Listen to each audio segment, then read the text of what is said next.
언젠가 여의도에서 비상할 날을 꿈꾸는 청년 정치인들과 정치 현안 짚어보는 시간입니다. 의사당 1번 출구 시간입니다.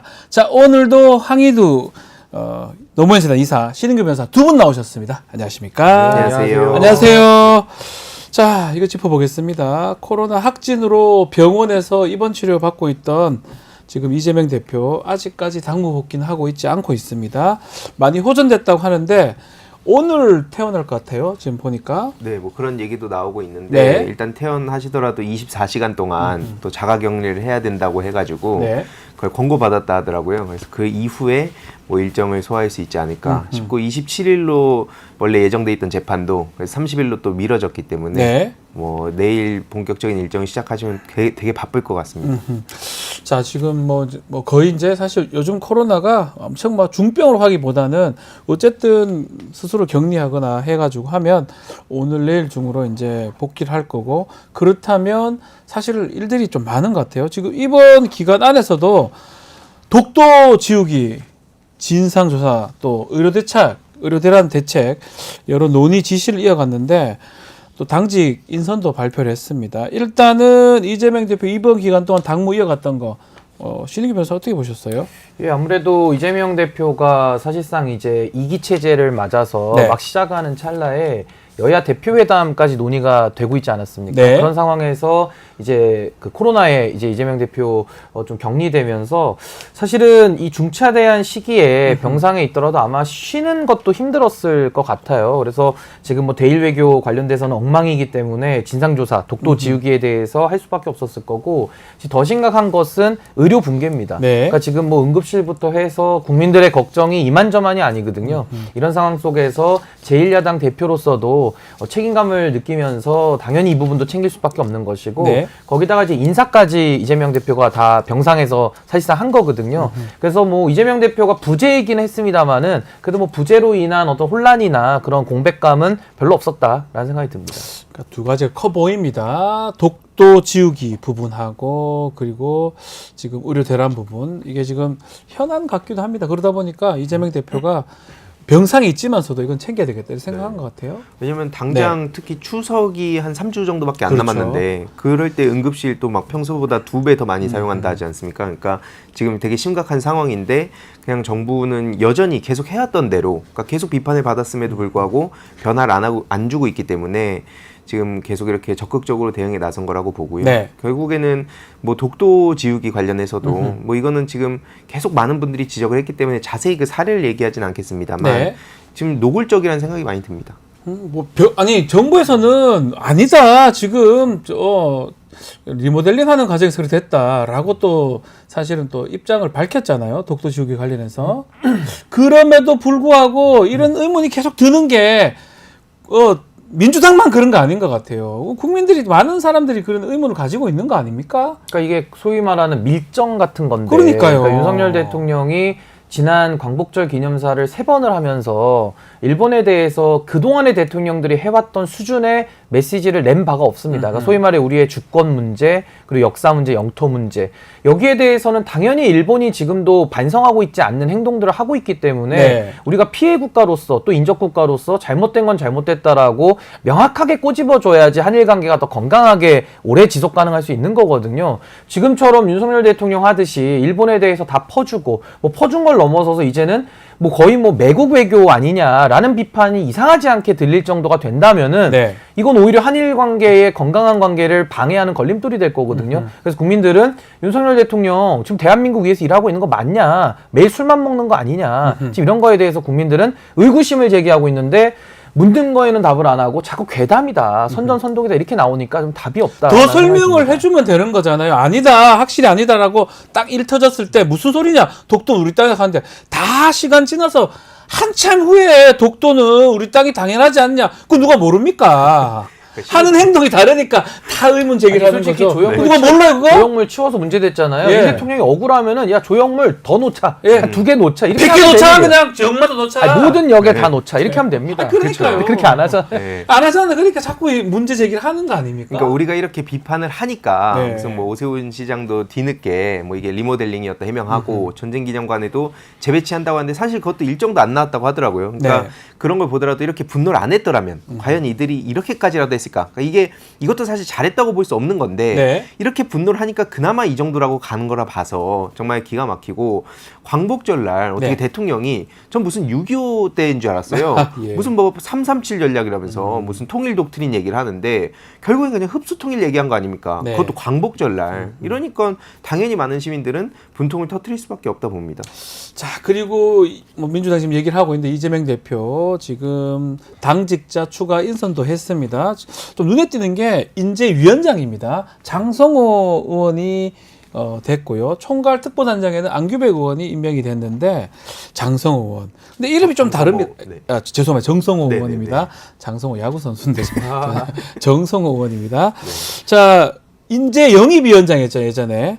이름이 영입을 빼고 인재위원장 직책명이 좀 바뀌었네요. 예, 이게 뭐 예전에도 뭐 이렇게 많은 분들이 인재에 대해서 되게 관심 많이 갖잖아요. 저도 어떻게 보면 당에 영입이 돼서 들어왔던 케이스인데 지지난 총선 때. 네. 근데 이제 영입도 중요하지만 결국엔 당이라는 게 계속 우리들이 인재를 내부에서 키워가지고 아하. 뭐 계속 더 나은 사람들을 그 대중들한테 보여줘야 되는 거기 때문에 그런 육성과 그다음에 그런 의지를 말로만 할 게 아니라 실제로 이렇게 이름을 바꿔서 영입보다는 이제 내부 인재 양성에 좀 초점 맞추겠다. 네. 좀 그런 의지로 보입니다. 정성호 의원이 뭐 최측근이라고 좀 알려진 분 아닌가요? 좌장, 친명계 좌장 뭐 이런 얘기도 그러니까 있고요. 이분도 이제 변호사 출신이시고 네. 이재명 대표랑은 굉장히 오랜 인연 속에서 뭐 소위 말하는 레드팀 역할을 내부에서 네. 좀 해왔다 이런 평가를 받는 분인데 정성호 의원은 굉장히 인품이 좋다고 좀 알려져 있고 예.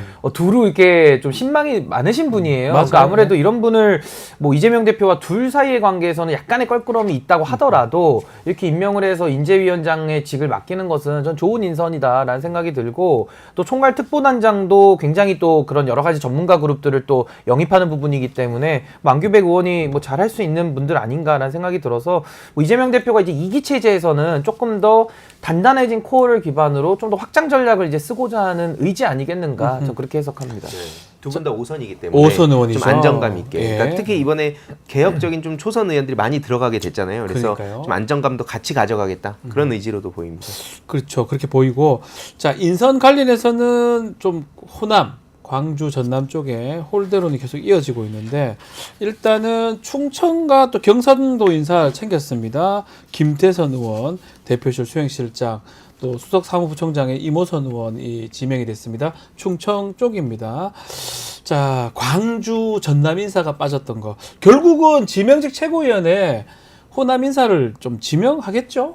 아무래도 어떻게 될지는 아직까지는 네. 모르지만 그럴 가능성이 높아지지 않았나 싶기도 합니다. 뭐 이따 뒤에 또 얘기가 나올 앞으로 그 보궐선거 관련해서도 또 이게 연관이 되기 때문에 뭐 그럴 가능성이 높아지지 않나 싶은데 아직까지 뭐 얘기 나오는 건 전 없는 것 같더라고요. 아직까지 호남 쪽 누가 저 지명직 최고위 될지 네. 그 부분에서 얘기가 안 나오고 있는데 자 지금 10월 달에 재보궐 선거는 지금 눈에 띄는 게 호남 지역이에요. 곡성하고 이제 두 군데서 아마 좀 유력한 선거가 될 것 같은데 특히 민주당하고 조국혁신당 경쟁이 본격화됩니다.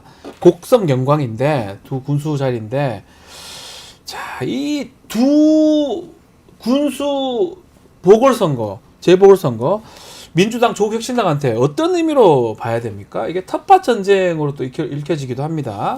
근데 이제 네. 뭐 재보궐 선거니까 나름대로 지금까지 누적되어 그러니까 총선 이후에 그 호남의 민심을 한번 평가해 볼 수 있다라는 것은 좋은 기회고요. 그렇죠. 근데 다만 이제 재보궐 선거의 특징상 국민들의 참여가 그렇게 높지는 않거든요. 그래서 네. 이게 아주 정확한 지표가 되긴 또 어려운 단점 한계도 있다. 근데 지금 이제 여론조사 결과를 보시면은 이 이제 갤럽 기준에서 지난주 조사인데 광주 전라에서 민주당에 대한 지지율이 호남 지역에서 52% 나오고요.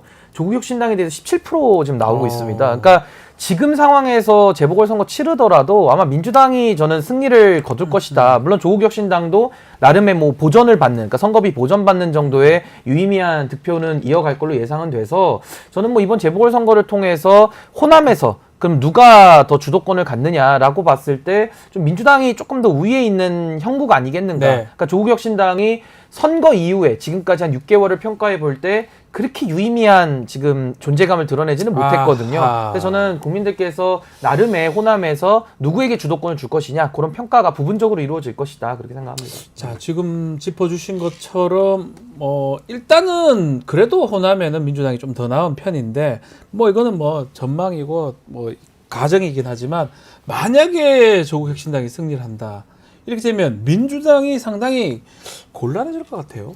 근데 뭐 앞에 말씀 주셨듯이 사실 이게 다수의 국민들은 사실 잘 모르거든요. 그 지역에 계신 분들, 그것도 정치 고관여층 분들이 가장 중요하게 생각을 하고, 물론 이제 중요하지 않다는 게 아니라 생각보다 이것 때문에 뭐 어떻게 됐다, 민주당이 뭐 졌다, 이게 일부 뭐 언론이라든지 아니면 국힘 측에서는 그걸 또 좋아할 수 있을지 모르겠지만 네. 뭐 사실 그렇게 전 생각하지 않고요. 그리고 결국에는 민주당에서도 중요한 건 이거 되게 신경을 많이 쓰는 지역입니다. 왜냐하면 뭐 애초에 뭐 정치적 기반도 기반이지만 이재명 대표님이 에너지 고속도로 계속 강조하지 않습니까? 그렇죠. 그래서 그와 관련해서도 굉장히 중요한 지역이다. 특히 곡성 같은 경우에 지금 인구 소멸의 고위험 지역이다 보니까 네. 또 이게 굉장히 중요하게 보고 있고, 특히 그 영광 쪽도 지역자원시설세 이게 지금 그 김민석 수석 최고위원도 강조를 하면서 기본소득의 그런 실험을 해볼 수 있는 되게 중요한 지역으로 보고 있기 때문에 이렇게 가볍게 그냥 넘기진 않을 거다. 그래서 인물이나 정책이나 민주당에서 지금 총 집중을 한다고는 알려져 있다 보니까 전 그래서 그런 점에서 사실 민주당이 뭐 승리하게 되지 않을까 생각은 하고 근데 저는 있습니다. 이 호남홀대론이라는 게 조금 저는 광주 분들이나 호남 분들이 듣기가 좀 불편할 수도 있을 네. 것 같아요. 왜냐하면 아니 민주당 하면 호남이 근거지인 톱밭이잖아요. 정당인데 네. 호남을 홀대한다라고 하는 것은 국민의힘에 대해서 영남홀대론이라는 건 안 나오잖아요. 그러니까 이거는 조금 프레임을 자꾸 짜는 거라서 호남 분들이 좀 불쾌하실 수 있다는 생각이 들고, 다만 호남에서도 정치에 경쟁이 없다. 그러니까 일단 독점 체제라는 거는 그 저는 의미로. 당연히 이거는 이제 호남 분들이 좀 목마름이 있을 것이다라는 생각이 들어서 지금 광주 호남 쪽에 전라도 쪽에서는 호남 홀대가 중요한 게 아니라 누가 이길 수 있느냐, 누가 수권 능력을 가지고 다음 정권을 가져올 수 있겠느냐, 전 여기에 더 관심이 있다고 보거든요. 네. 그러니까 지금도 아마 그 호남 지역에서 민주당, 조국혁신당 두 당이 경쟁을 하면서 유의미한 정치의 발전을 좀 보여주면 좋을 것 같고, 결과론적으로는 수권할 수 있는, 그러니까 국민의힘의 집권을 막을 수 있는 저는 그런 대안까지 좀 제시해주기를 지금 바라고 있는 거 아닌가, 저 그렇게 생각합니다. 약간 뭐 국민의힘 입장에서 영남 지역이 그 의원들이 뭐 좀 죄송한 표현일 수도 있지만 치열하지는 않은 것 같아요. 경선만 통과하면 사실 당선이 쉽잖아요. 호남도 마찬가지예요. 경선만 통과하면 이 당선이 쉽다 보니까 전국적인 좀 정치인이 되기 좀 어렵다. 그러다 보니까 민영배 의원이 이번에 그래도 유명한 민영배 의원인데 최고위원 선거에서 아니 그래서 제가 이거 조금만 낙마했거든요. 첨언하면, 그러니까 호남 홀대론에 기반해서 네. 민주당이 위축이 돼가지고 뭐 지명직 최고위원은 무조건 호남을 배려해야 된다. 네. 이런다고 호남 민심이 오지 그렇죠. 않아요. 저 그러니까 말씀도 더 그래요. 경쟁력 있고 더 예. 수권 능력을 가진 사람을 오히려. 예, 지명직 그렇죠. 최고위원에 앉혀서 정권을 갖고 오는 것이 저는 오히려 호남에서는 더 원하는 바일 것이다. 저는 그렇게 이게 생각합니다. 뭐 저도 그 말씀 뭐 경쟁 특히 이게 네. 굉장히 중요하다고 보는데, 또 지역의 목소리들이 아예 전달 자체가 안 된다고 본 그 목소리가 또 있거든요. 그래서 네. 그런 의미에서 뭐 사실 상징적으로만 남아서도 안 되지만 그런 목소리를 실제로 직통으로 바로 지도부에 전달할 수 있는 것도 필요하다. 이제 아하. 그런 것도 좀 같이 고려할 필요는 있어 보입니다. 알겠습니다.